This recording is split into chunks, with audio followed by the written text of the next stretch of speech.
இன்றைக்கு நீங்கள் தொலைக்காட்சிகளை பார்த்திருப்பீர்கள். சில கூட்டணிகள் அமைத்தார்கள்.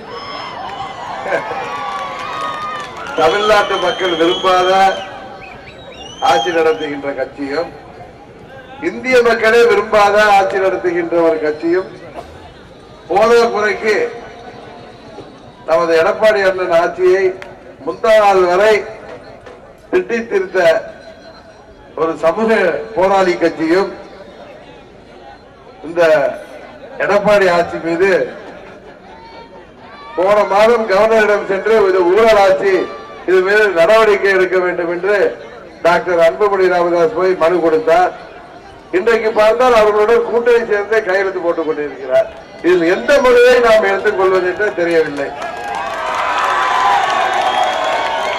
இன்றைக்கு உங்களுக்கு எல்லாம் தெரியும், அம்மா அவர்கள் பிறந்த மாசி மகம் பௌர்ணமி.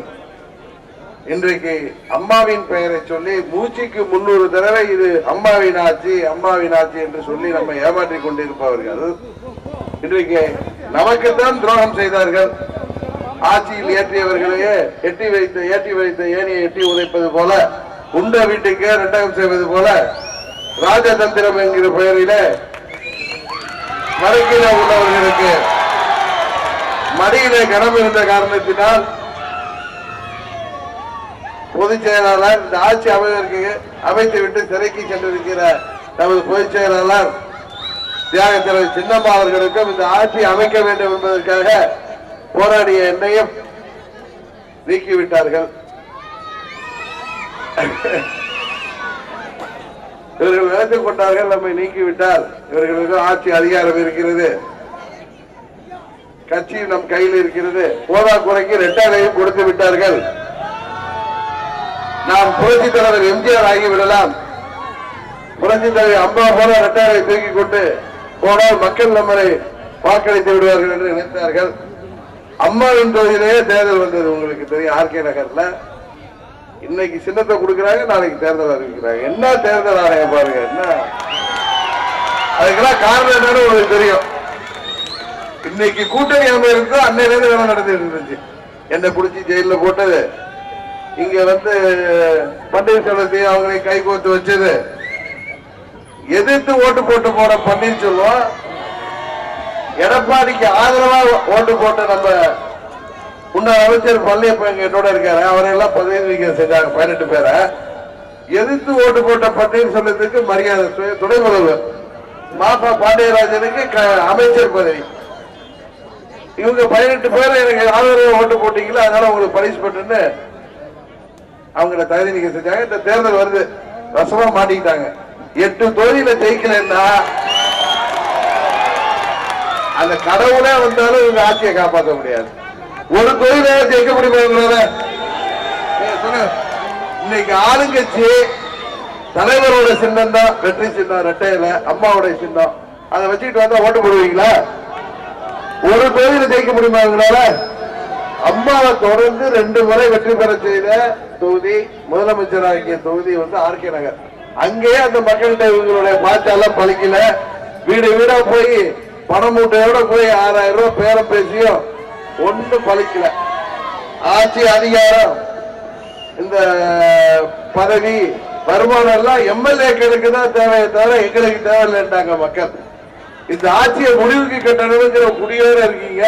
போன கடைக்கு எல்லாம் சேர்ந்து வந்திருக்காங்க. அதாவது நம்ம யாரெல்லாம் தோற்கடிக்க நினைக்கிறோம் எல்லாம் சேர்ந்து வந்திருக்காங்க. ஒரே ஈஸியா போயிட்டு ஒரே நல்ல ஒரு ஓட்டுல எல்லாரும் தோற்கடிச்சிடலாம். அதான் இப்ப இந்த இடுப்புல வரிசையா எல்லாம் கயிறை கட்டிக்கிட்டு கல்லை சேர்த்து கட்டிட்டு கிணத்துல குதிக்கிற மாதிரி குதிச்சிருக்காங்க. கேட்டா மெகா கூட்டணியா, மெகா கூட்டணி. அம்மாவோட ஆட்சிங்கிறாங்க. இந்த ஆட்சியில எடப்பாடி பன்னீர்செல்வம் சேர்த்தா ஓட்டு கேட்டு 2016 ஓட்டு வாங்குறாங்க. இல்ல அம்மாவால ஓட்டு விழுந்த கட்சி அம்மாவோட ஆட்சிக்கிறாங்க.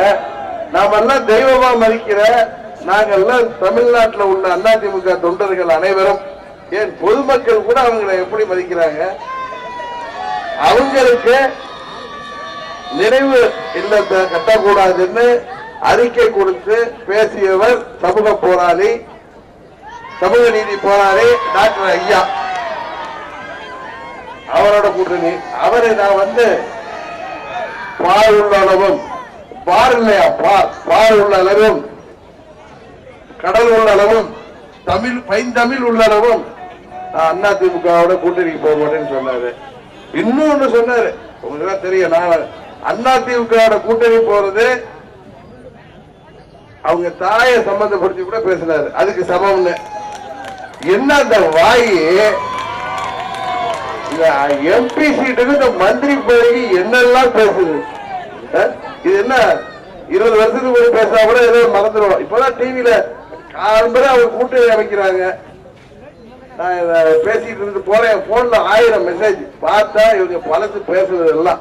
அவர் டாக்டர் அன்புமணி ராமதாஸ் எடப்பாடியை பேசியிருக்காரு, மானம் கட்டவங்கள உங்களுக்கு முதல்வர் பதவின்னா என்னன்னு தெரியுமா, ஆட்சி தெரியுமா, சட்ட ஒழுங்குனா தெரியுமா, ஒண்ணுமே தெரியாது, உங்களுக்கு லஞ்சமும் ஊழலும் தான் தெரியும் சொல்லி பேசியிருக்காரு. இது நான் பேசல, அவங்க நீ கையெழுத்து போட்டார டாக்டர் அன்புமணி ராமதாஸ் பேசுறாரு. இதுல யாரு மானம் கட்டவங்கன்னு எனக்கு தெரியல. அதாவது நான் வந்து போன மாசம் ஒரு 10 நாளைக்கு முன்னாடி தொலைக்காட்சியில பார்த்திருப்பீங்க, நான் உளுந்தூர்பேட்டை, அங்க விழுப்புரம், திருக்கோயிலூர், வேலூர், அரக்கோணம் வரையா போறேன். அங்க எல்லாம் அந்த பாமகவோட இளைஞர்கள் என்னிடம் வந்து எங்க கட்சி தப்பா முடிவு எடுத்தா நாங்க சரியான முடிவு எடுப்போம் என்று சொன்னாங்க. எல்லாம் அந்த தொண்டர்கள் இவங்க தலைவர்கள்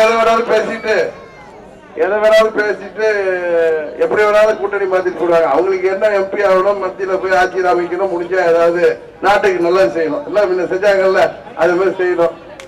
ஆனா தொண்டர்கள் தான் ரோட்ல நின்று ஓட்டு கேட்கணும், எதிரியை சந்திக்கணும். இப்ப நம்மளுக்கு வருது இந்த சமூக வலைதளத்துல வர்ற மெசேஜுக்கு அவங்க பதில் சொல்லணும். அவங்க சொல்ல மாட்டாங்க, அவங்க காதல பஞ்ச வச்சுட்டு குடி கிளாஸ் போட்டு போயிடுவாங்க ஓட்டு கேட்டுக்கிட்டு. பாவம் அந்த நிர்வாகிகளோ தொண்டர்களோ நான் அதுக்கு பதில் சொல்லணும். அதான் உண்மை. இதுக்கு எப்படி பதில் சொல்ல வர்றாங்க அந்த தொண்டர்கள்லாம், எவ்வளவு கஷ்டப்படுவாங்க. நான் இன்னைக்கு ஒண்ணு சொன்னேன்னா, நான் சொன்னேன், நான் என்னைக்கு எடப்பாடி பழனிசாமி பன்னீர்செல்வத்தோட சேர மாட்டேன், பாஜகவோட கூட்டணி வைக்க மாட்டேன், இது சொன்னேன் உங்களுக்கு. அதுல நான் என்னைக்கு ஸ்ட்ராங்கா இருப்பேன்.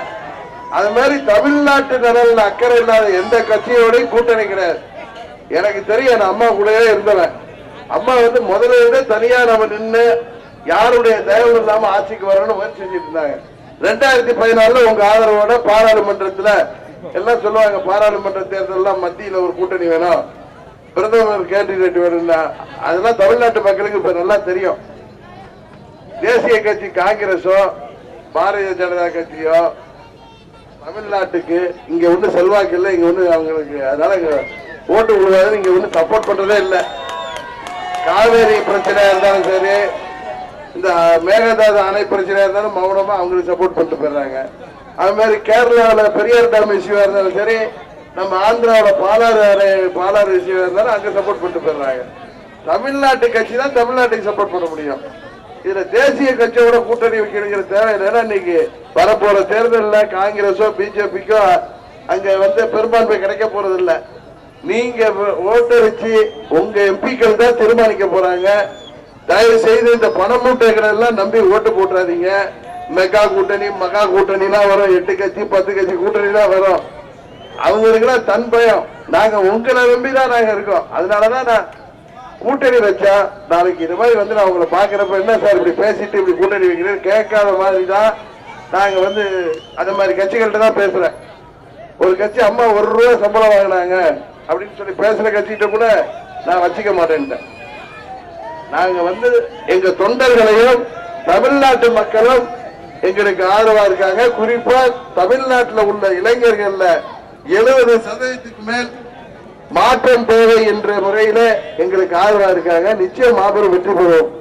சேலம் பாராளுமன்ற தொகுதியில உங்களது வேட்பாளரை நீங்க குக்கர் சின்னத்தில, ரெட்டையில நம்ம சின்னம் கிடையாது, இப்ப அது துரோகிகள் சின்னம் உங்களுக்கு தெரியும். அதை மீட்டெடுக்கணும். அதை மீட்டெடுத்து அம்மாவுடைய தொண்டர்களுக்கு கொடுக்கணுங்கிறதுக்காக நான் தமிழ்நாடு ஃபுல்லா சுத்திட்டு இருக்கேன். நீங்க எங்களை வாக்களிச்சு வெற்றி பெற செய்வதன் மூலம் ஒரு தலை நிமிர்ந்த தமிழகத்தை, இதை மாதிரி மாத்தி மாத்தி பேசாத ஒரு ஒரு கட்சியாக எங்கள் கட்சியை நாங்கள் இருக்கோம். அதை என்னைக்கு தொடர்ந்து இருப்போம். இன்றைக்கு ஒருத்தர் ஊழல் சொல்லிட்டு நாளைக்கு போய் கை கோக்கிறது இதெல்லாம் இருக்காது. எது உண்மையோ அதை பேசுற மாதிரி நீங்க நினைக்கிறத செஞ்சு கொடுக்கிற ஆட்சியை நாங்க அமைக்கிறதுக்கு நீங்க உதவியா இருக்கணும். இந்த ஆண்ட கட்சிகள் ஆள்கிற கட்சிகள்லாம் எப்படி இருக்குன்னு உங்களுக்கு தெரியும்.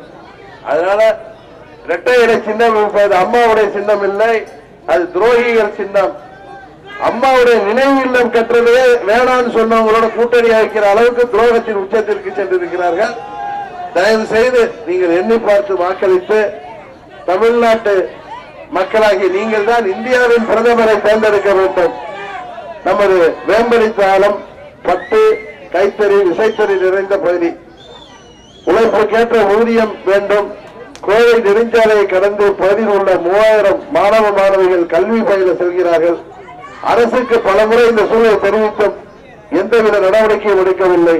உங்கள் ஆதரவோடு அம்மாவின் உண்மையான ஆட்சி அமைத்து உறுதியாக நாங்கள் மேம்பாலம் கட்டித் தருவோம். உங்கள் வீரபாண்டி சட்டமன்ற உறுப்பினராக தேர்ந்தெடுக்க போகின்ற உங்கள் உறுப்பினர் மூலம் நிச்சயம் நிறைவேற்றி தருவோம் என்ற உறுதியை கூறி இந்த இனிய நிகழ்ச்சிக்கு ஏற்பாடு செய்த கழக நிர்வாகிகளுக்கும் இங்கே வருகை புரிந்திருக்கின்ற பெரியோர்களுக்கும் தாய்மார்களுக்கும் எனது நன்றியை கூறி விடைபெறுகின்றேன். நன்றி, வணக்கம்.